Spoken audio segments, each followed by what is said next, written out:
In this video, I will demonstrate how to use the AutoSum feature to sum a range of cells.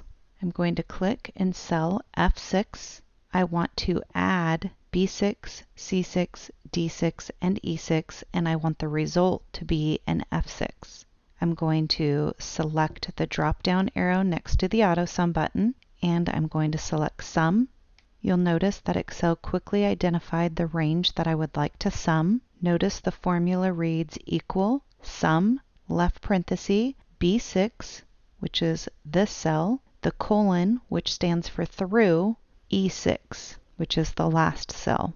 I always take a moment to review the formula, and if I'm satisfied with how it looks, I press enter. I'm going to click on cell F6 and look in the formula bar, and it shows equal sum, B6 through E6. Instead of referencing the formula bar, I can also just double click on the cell, and that will also show the range that's being used for the formula.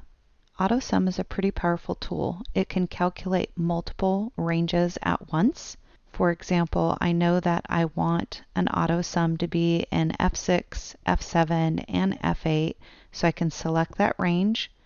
I can go up to my AutoSum button, select Sum, and you'll notice that in each instance, this one picked up this range, this one picked up this range, and this one picked up this range.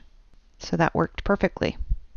Some people feel more comfortable selecting the entire range along with the cell that they want the result to be in, and then select the drop-down, click Sum. Again, I can select the entire range like this, click the drop-down, and select Sum. And then I'm checking my formulas, and everything looks good.